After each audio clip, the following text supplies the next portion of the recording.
नमस्कार साथियों, एक बार फिर से मैं आपका अपने YouTube channel GK all exam fighter में बहुत बहुत स्वागत करता हूं। दोस्तों, रोज की तरह एक बार मैं फिर से आपके लिए जीके के अत्यंत ही महत्वपूर्ण 30 प्रश्न लेकर आया हूं। यदि वीडियो पसंद आए तो वीडियो को जरूर लाइक करिएगा, चैनल को सब्सक्राइब करिएगा और अपने दोस्तों के साथ शेयर करिएगा वीडियो को। दोस्तों, मैं उम्मीद करता हूं कि आप 30 के 30 प्रश्नों के सही आंसर कमेंट बॉक्स में जरूर देंगे। तो चलिए दोस्तों, जल्दी से हम अपना पहला प्रश्न देख लेते हैं। हमारा पहला प्रश्न है कि निम्नलिखित में से प्रथम विश्वविद्यालय कौन सा है। जी हाँ दोस्तों, बेहद ही इंपॉर्टेंट प्रश्न है। कई बार एग्जाम में पूछा भी गया है ये प्रश्न कि निम्नलिखित में से प्रथम विश्वविद्यालय कौन सा, इसलिए आप इस प्रश्न को नोट कर लीजिए। बताइए यदि आपको इसका आंसर मालूम है। आपको हर प्रश्न का जवाब कमेंट बॉक्स में जरूर देना है और अंत में ये जरूर बताना है कि आपने 30 में कितने सही किए हैं। जी हाँ दोस्तों, चौथा is the right answer. Takshashila विश्वविद्यालय विश्व का प्रथम विश्वविद्यालय है। चलिए दोस्तों, अगला प्रश्न देखते हैं। हमारा अगला और दूसरा प्रश्न है कि सर्वाधिक सेव उत्पादक राज्य है। बताइए दोस्तों कि भारत में सर्वाधिक सेव का उत्पादन किस राज्य में होता है। दूसरा प्रश्न है, अत्यंत ही इंपॉर्टेंट प्रश्न है, कई बार एग्जाम में पूछा गया है। बताइए यदि आपको इसका आंसर मालूम है कमेंट बॉक्स में कि सर्वाधिक सेव उत्पादक राज्य कौन सा है। जी हाँ दोस्तों, तीसरा is the right answer. Jammu Kashmir में सबसे ज्यादा सेव का उत्पादन किया जाता है। चलिए दोस्तों, जल्दी से अपना तीसरा प्रश्न देख लेते हैं। हमारा तीसरा प्रश्न है कि लोटक झील किस राज्य में स्थित है। जी हाँ दोस्तों, यदि आपके सिलेबस में नदी, पर्वत, पठार हैं तो यह प्रश्न आपके लिए बेहद ही इंपॉर्टेंट है। आप इसको फटाक से रफ कॉपी में नोट कर लीजिए कि लोटक झील किस राज्य में स्थित है। बेहद ही इंपॉर्टेंट प्रश्न है। बताइए दोस्तों कमेंट करके। जी हाँ दोस्तों, दूसरा इज द राइट आंसर। लोटक झील हमारी मणिपुर राज्य में स्थित है। चलिए दोस्तों, अगला प्रश्न देखते हैं। हमारा अगला और चौथे नंबर का प्रश्न है कि नेचुरल हिस्ट्री नामक पुस्तक के लेखक कौन है। जी हाँ दोस्तों, हर एग्जाम में एक या दो क्वेश्चन पुस्तकों के नाम से पूछे जाते हैं, इसलिए इसको फटाक से नोट कर लीजिए। आपके 100% अगले एग्जाम में यह प्रश्न देखने को मिलेगा कि नेचुरल हिस्ट्री नामक पुस्तक के लेखक कौन है। बेहद ही इंपॉर्टेंट है। यदि आपको मालूम है तो नीचे कमेंट बॉक्स में बताइए। अरस्तु, प्लेटो, एडम स्मिथ या न्यूटन। जी हाँ दोस्तों, तीसरा is the right answer. Natural history नामक पुस्तक के लेखक जो है हमारे एडम स्मिथ साहब हैं। चलिए दोस्तों, हम अपना अगला प्रश्न देख लेते हैं। यदि वीडियो पसंद आ रहा हो तो वीडियो को फटाक से लाइक कर लीजिए और चैनल को सब्सक्राइब कर लीजिए यदि आप हमारे चैनल पर पहली बार आए हैं। हमारा अगला और पांचवा प्रश्न है कि स्वतंत्र भारत के प्रथम कानून मंत्री कौन थे। जी हाँ दोस्तों, इंपॉर्टेंट प्रश्न है, संविधान से रिलेटेड प्रश्न है कई बार। जी हाँ दोस्तों, यह पीसीएस में, जी हाँ, इसी वर्ष पीसीएस के प्री एग्जाम में पूछा गया था कि स्वतंत्र भारत के प्रथम कानून मंत्री कौन थे। जी हाँ दोस्तों, चौथा the right answer. Doctor Bhimrao Ambedkar स्वतंत्र भारत के प्रथम कानून मंत्री थे। चलिए दोस्तों, अगला प्रश्न देखते हैं। हमारा अगला और छठवें नंबर का प्रश्न है कि नमक सत्याग्रह आंदोलन कब हुआ था। जी हाँ दोस्तों, यह प्रश्न अभी हाल ही में दिल्ली पुलिस के एग्जाम में पूछा गया था। दिल्ली पुलिस में जो एग्जाम कांस्टेबल का एग्जाम हुआ था उसमें यह प्रश्न पूछा गया था कि नमक सत्याग्रह आंदोलन कब प्रारंभ हुआ था। बताइए। जी हाँ दोस्तों, कमेंट करके आपको हर प्रश्न का जवाब देना है जिनके आंसर आपको मालूम है। जी हाँ दोस्तों, तीसरा इज द राइट आंसर। नमक सत्याग्रह आंदोलन 1930 में प्रारंभ हुआ था। हमारा अगला और सातवें नंबर का प्रश्न है, बेहद ही इंपॉर्टेंट है। आप सबसे पहले इस प्रश्न को रफ कॉपी में नोट कर लीजिए। 100% आप इसको रफ कॉपी में नोट कर लीजिए। हाल ही में यह प्रश्न हमारा एसएससी एमटीएस के एग्जाम में पूछा गया था कि सूर्य और पृथ्वी के मध्य न्यूनतम दूरी कब होती है। बताइए कमेंट कर। जी हाँ दोस्तों, दूसरा इज द राइट आंसर। 3 जनवरी को सूर्य और पृथ्वी के मध्य न्यूनतम दूरी सबसे कम होती है। न्यूनतम दूरी कम होती है पूछा गया है। न्यूनतम दूरी का मतलब होता है सबसे कम। हमारा अगला और आठवें नंबर का प्रश्न है कि त्रिपिटक किस धर्म का धार्मिक ग्रंथ है। जी हाँ दोस्तों, बेहद ही इंपॉर्टेंट प्रश्न है, कई बार एग्जाम में पूछा गया है, इसलिए आपको इस प्रश्न को हल्के में नहीं लेना। आपको तुरंत रफ कॉपी में नोट कर लेना है क्योंकि कई बार एग्जामों में पूछा जाता है ऐसे ही प्रश्न। जी हाँ दोस्तों, पहला इज द राइट आंसर। पहला इज द राइट आंसर। बौद्ध धर्म। त्रिपिटक जो है किस धर्म का एक धार्मिक ग्रंथ है। बौद्ध धर्म का एक प्रसिद्ध धार्मिक ग्रंथ है। चलिए दोस्तों, अगला प्रश्न देख लेते हैं। हमारा अगला और 9वें नंबर का प्रश्न है कि 1 रुपए के नोट पर किसका हस्ताक्षर होता है। बेहद ही इंपॉर्टेंट प्रश्न है, कई बार एग्जाम में पूछा गया, ना भी पूछा जाए फिर भी आपको यह प्रश्न का आंसर मालूम ही होना चाहिए। और मैं उम्मीद करता हूं कि जितने भी भाई बहन ये वीडियो देख रहे हैं उनको यह प्रश्न का आंसर मालूम होगा, इसलिए फटाक से कमेंट कर बताइए कि 1 रुपए के नोट में किसका हस्ताक्षर होता है। जो देखने को तो नहीं मिलता, लेकिन बता दीजिए कि 1 रुपए के नोट में किसका हस्ताक्षर होता है। जी हाँ दोस्तों, चौथा इज द राइट आंसर, वित्त सचिव का। चलिए दोस्तों, अगला प्रश्न देख लेते हैं फटाक से। हमारा अगला और 10वें नंबर का प्रश्न है कि भारत का मानचेस्टर किसे कहा जाता है। बेहद ही इंपॉर्टेंट प्रश्न है, कई बार एग्जाम में पूछा गया है, इसलिए आपको याद रखना है कि भारत का मानचेस्टर किसे कहा जाता है। दूसरा द राइट आंसर, अहमदाबाद को भारत का मानचेस्टर बोला जाता है और कानपुर को उत्तर प्रदेश का मानचेस्टर बोला जाता है। दो प्रश्न हैं छिपे हुए इसमें, पहला कि भारत का मानचेस्टर अहमदाबाद, और यदि उत्तर प्रदेश का मानचेस्टर पूछे तो आपको कानपुर बताना है। चलिए दोस्तों अगला प्रश्न देखते हैं।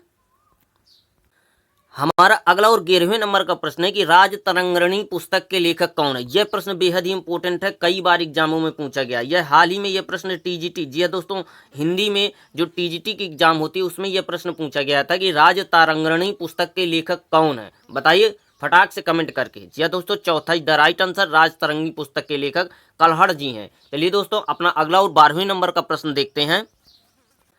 हमारा अगला और 12वें नंबर का प्रश्न है कि 1857 की क्रांति का विद्रोह कहां से आरंभ हुआ था। यह बेहद ही इंपॉर्टेंट प्रश्न है, हाल ही में यह प्रश्न यूपीएससी के मेंस एग्जाम में पूछा गया था कि 1857 की क्रांति का विद्रोह कहां से आरंभ हुआ था। बताइए। जी हाँ दोस्तों, दूसरा द राइट आंसर, मेरठ से आरंभ हुआ था 1857 की क्रांति का विद्रोह। यदि वीडियो पसंद आ रहा हो तो चैनल को सब्सक्राइब जरूर कर लीजिए और वीडियो को टप से लाइक कर दीजिए।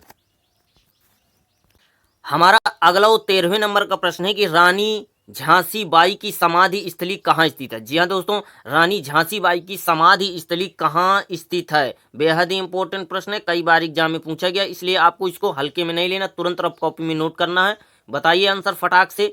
पहला द राइट आंसर, ग्वालियर में रानी झांसी लक्ष्मीबाई की समाधि स्थली है। चलिए दोस्तों अगला 14वें नंबर का प्रश्न देखते हैं। हमारा अगला 14वें नंबर का प्रश्न है कि लाल रक्त कर्णिकाओं का निर्माण कहाँ होता है। यह बेहद ही इंपॉर्टेंट है, जितने भी भाई बहन हमारे साइंस के स्टूडेंट हैं उनको इसका आंसर तो पता ही होगा, तो फटाक से कमेंट करके बता दीजिए कि लाल रक्त कर्णिकाओं का निर्माण कहाँ होता है। दूसरा द राइट आंसर, अस्थिमज्जा में लाल रुधिर कर्णिकाओं का निर्माण होता है, जिसे हम आरबीसी भी बोल देते हैं, आरबीसी भी बोलते हैं इसको। हमारा अगला और 15वें नंबर का प्रश्न है कि तुलसीदास किसके समकालीन थे। जी हाँ दोस्तों, इंपॉर्टेंट है, हाल ही में यह प्रश्न हमारा यूपी पेट में पूछा गया प्रश्न है कि तुलसीदास किसके समकालीन थे। आप बताइए कमेंट कर। पहला ही द राइट आंसर है अकबर, तुलसीदास जी हमारे अकबर के समकालीन थे। चलिए दोस्तों 16वें नंबर का प्रश्न देखते हैं। 16वें नंबर का प्रश्न है कि महाभारत का पुराना नाम क्या है। जितने भी हमारे हिंदू भाई बहन हैं उनको तो इसका आंसर मालूम होगा, फटाक से कमेंट कर बताइए कि महाभारत का पुराना नाम क्या था। चारों विकल्पों में से कोई एक विकल्प सही है। जितने भी हमारे हिंदू भाई बहन हैं उनको यह आंसर मालूम होगा, इसलिए सभी लोग जितने भी यह वीडियो देख रहे हैं सभी लोग कमेंट कर बताएं कि महाभारत का पुराना नाम क्या है। हमारा अगला और 17वें नंबर का प्रश्न बेहद ही इंपॉर्टेंट है, आप इसको सबसे पहले तुरंत रफ कॉपी में नोट कर लीजिए। बेहद ही इंपॉर्टेंट प्रश्न है, कई बार पीसीएस के एग्जाम में पूछा गया प्रश्न है कि भारत में अंग्रेजी शिक्षा की शुरुआत किसने की थी। बेहद ही इंपॉर्टेंट है, वेरी वेरी इंपॉर्टेंट कर लीजिए आप इसको कि भारत में अंग्रेजी शिक्षा की शुरुआत किसने की थी। बताइए। दूसरा द राइट आंसर, मैकाले साहब ने। जो आज हमारे भारत में अंग्रेजी शिक्षा चल रही है उसका पूरा श्रेय मैकाले साहब को जाता है, और राजा राम मोहन राय अंग्रेजी शिक्षा के समर्थक थे। ये भी देखिए, इस फैक्ट को भी आप लोग याद रखिएगा कि भारत में अंग्रेजी शिक्षा के सबसे बड़े समर्थक जो है राजा राम मोहन राय थे, लेकिन शुरुआत जो है मैकाले जी ने की थी। चलिए दोस्तों अगला प्रश्न देखते हैं।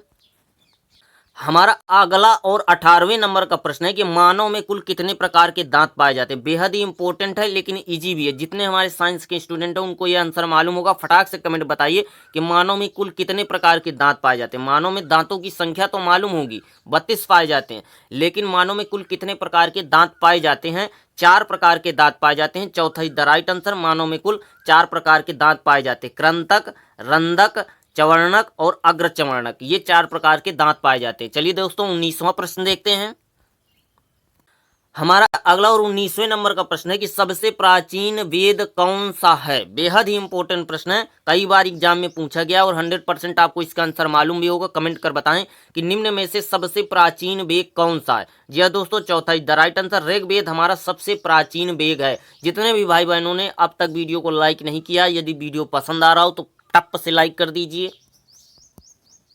हमारा अगला और 20वें नंबर का प्रश्न है कि चावल की खेती के लिए उपयुक्त मिट्टी कौन सी मानी जाती है। यह बेहद ही इंपॉर्टेंट है। आज हम आपके लिए बेहद ही इंपॉर्टेंट प्रश्नों का संकलन लेकर आए हैं, इसलिए आपको नोट जरूर करना है। नोट करने से कभी भी आपको आलस नहीं करना, तुरंत आपको नोट करना है फटाक से कि चावल की खेती के लिए उपयुक्त मिट्टी कौन सी है। कई बार पीसीएस के एग्जाम में पूछा गया प्रश्न है, मैं सीधे पीसीएस के एग्जाम से ही प्रश्न उठाकर लाया हूँ।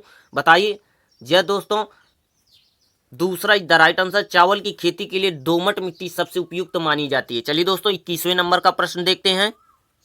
हमारा 21वें नंबर का प्रश्न है कि शरीर की सबसे बड़ी अंतःस्रावी ग्रंथि कौन सी है। जी हाँ दोस्तों, प्रश्न को कई बार पढ़ना है। अंतःस्रावी ग्रंथि पूछा गया है कि शरीर की सबसे बड़ी अंतःस्रावी ग्रंथि कौन सी है। जी हाँ दोस्तों, चौथा द राइट आंसर, अंतःस्रावी ग्रंथि सबसे बड़ी ग्रंथि थायराइड ग्रंथि है। थायराइड हमारी अंतःस्रावी सबसे बड़ी ग्रंथि है। चलिए दोस्तों 22वां नंबर का प्रश्न देखना है।